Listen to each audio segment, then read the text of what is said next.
Hello ladies and gentlemen, and welcome to the Real United States video blog. And I'm your host, Paul Campbell, and behind the camera is my camera operator and wife, Beverly Campbell. And we're here in Grand Rapids, Michigan, and we're in front of the Meyer May House. Now the significant thing about the Meyer May House is it was designed by architect Frank Lloyd Wright, arguably one of the most famous architects in American history. Certainly one of the most creative and, well, as you can see, talented. His houses are known worldwide for their bold style. And the Meyer May House was built in 1908 and 1909 and was actually occupied in 1909 by the Mayer family. So we're going to try and take you inside and give you some of the highlights of this wonderful architectural masterpiece. After Meyer May, the original owner, passed away, the last owners made lots of changes to the house, and that's what you'll see in the video.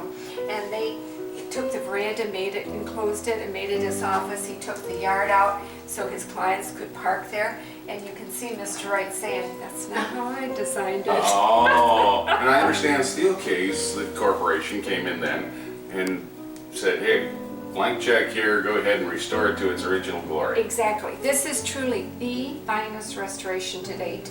Everything in the house, if it's not original or reproduction, it's of that period, right down to the children's toys and books. And as we go in here, I'll point out a couple more things for you.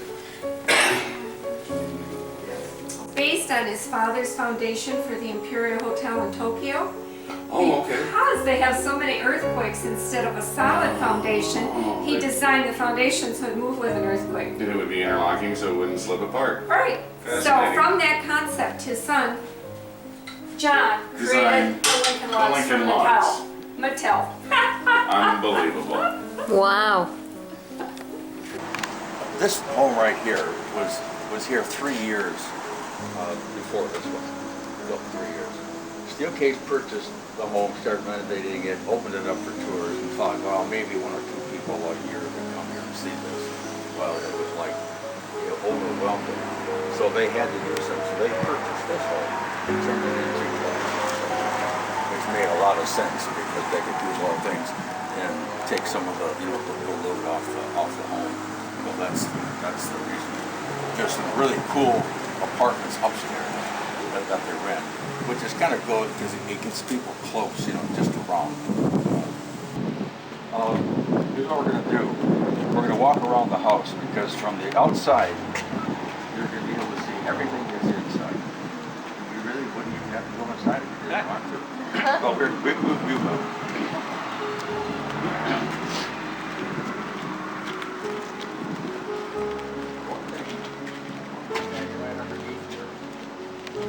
You're not going to see anything vertical on this home, like downspouts. There's the downspout. Every corner of the roof of the structure, there's going to be an outlet for water, and that's going to come down the system inside. The Maya treatment on the lower level here, where the living room is to the left, and then the veranda that goes way out. It's a really nice place to be up there. So.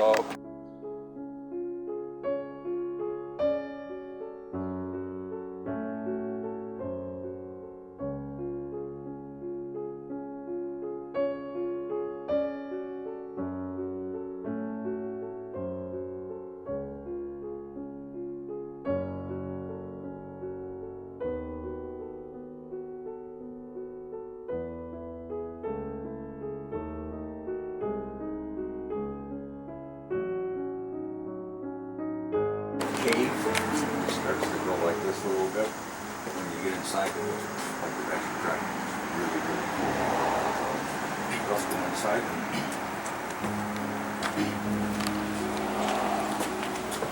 Anybody see that movie Back to the Future?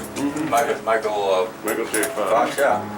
Oh, this is just the opposite. Seriously, when we go inside and the door closes, it is 1909. Just seriously, it's really, really cool.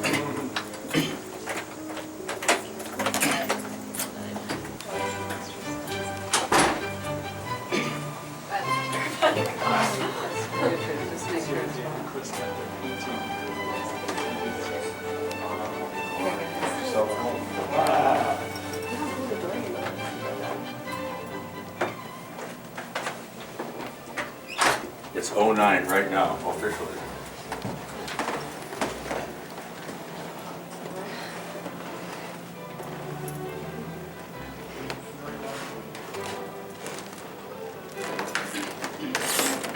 Make yourself at home.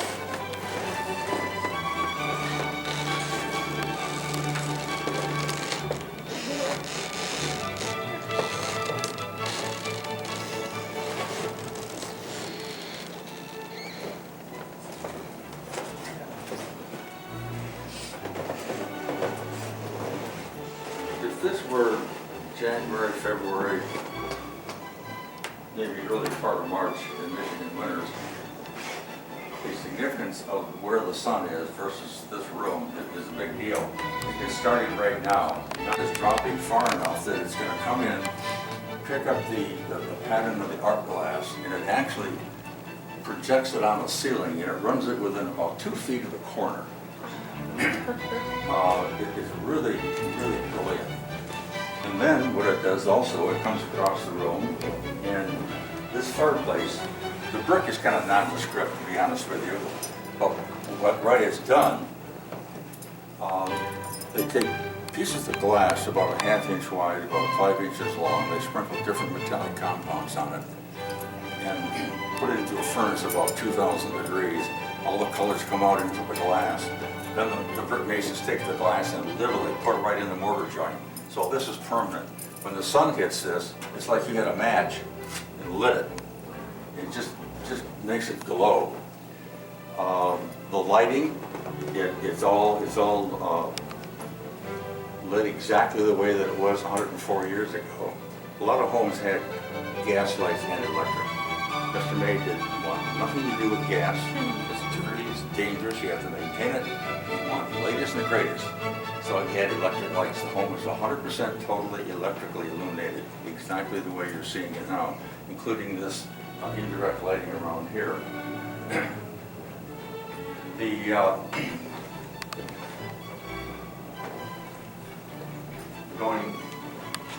Going back to this side, I gotta have storm windows. So these storm windows were put on the inside, which is kind of counterintuitive. Why would you do that? Well, in 1905, Robert Spencer invented this lever system to open up casement windows in and out. And Wright fell in love with it. In fact, he publicly said he wished he would have invented it. So anyway, the exterior windows are casement windows, and to open them, you pull your lever up, push it over wherever you want, push it back in and lock it, and the window stay exactly the way you want it, which is really cool, because you can do that with the storm windows on. Except you wouldn't do it with a storm windows, you do it with screens. In the springtime, they pull the pins, screens go on, now you open up the windows and get all this beautiful cool air coming through, because obviously they didn't have air conditioning at the time.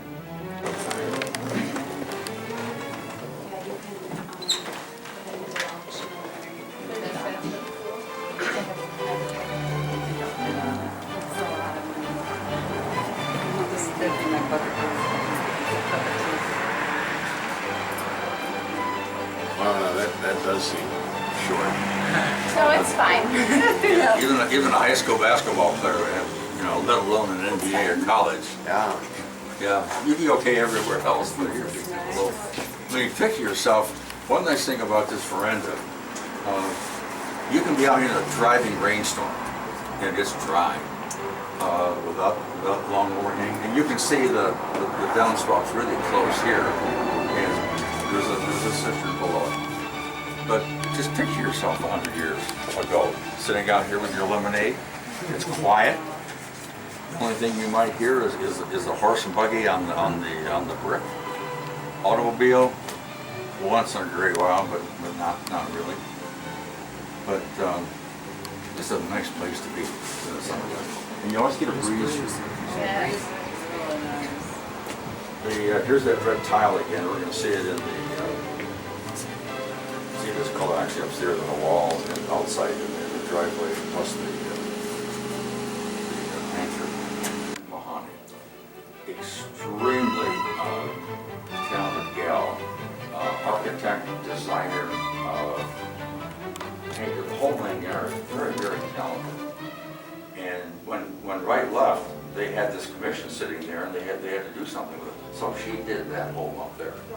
And when you look at it, you can tell it's got this Wright influence, you know, to be honest with you, but it was not done by him. So Wright takes off here with the chain and leaves everything else to be done. And the other thing to be done was the rest of the furniture, which George Nedick did. He and Wright got along famously. They were two of a kind artistically and design-wise. So Nedick came back in 1910, and being the artist that he was, did this mural. And between the mural, these lights on the end of the table and the foliage and the garden, it's the outside coming in again. This table, there were 2 of these built. One for this home and one for the Roby house in Chicago. And what it is, it's an extension table. You can pull the leaves out and this will come back. Right now, Steelcase has used it for dinner or something. And it's all the way out. These lights are permanently fixed to the corners. When you take the leaves out and push this table back, these lights come right along with it. They're permanently fixed. They plug in the floor. There's an accordion type apparatus underneath here that supports the wiring. It just comes back, and it's pretty cool. I will forget it. That's really cool.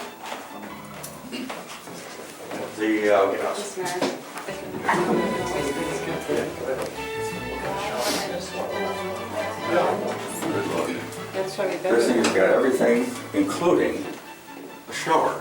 Now, showers, he only found in that era a shower in a men's athletic club. Well, Mr. May wanted one in his house, so he got one. And what's really cool about this one is that to take a shower, pretty simple. You would turn the water on, but you would turn the hot and the cold, and you would look at the thermometer here. And when it got to the right temperature, then you would turn the shower head on. Cool. It still works.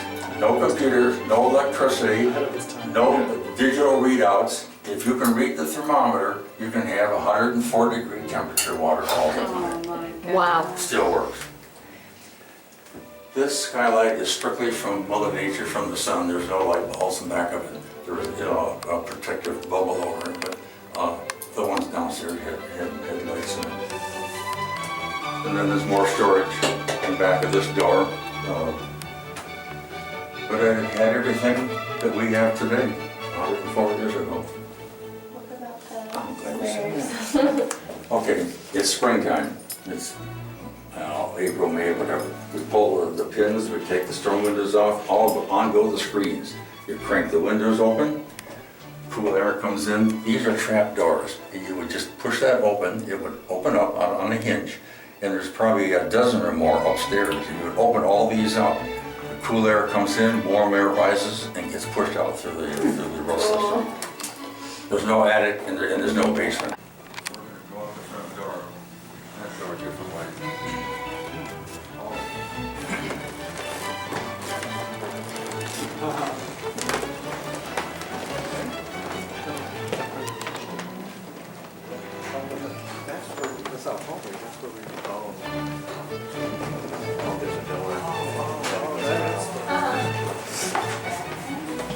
Guests, whatever, you're not going to send them upstairs. They got their phone.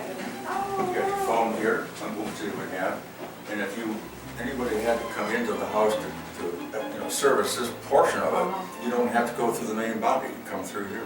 And there is a closet behind here, so if you had more than a few people on your wrap table, you could hang it up. This one's That's good to know. Oh, that's big, tiny bedroom.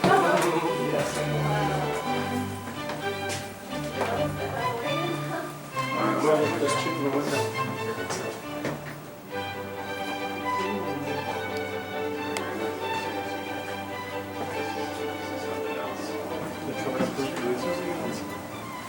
Yeah, you don't see too many homes like this anymore. This is my first experience in seeing a Frank Lloyd Wright home Really? in real life. So we'd like to thank you for joining us here on the Real United States video blog. We hope you've enjoyed this episode. We hope you'll share it with your friends and family.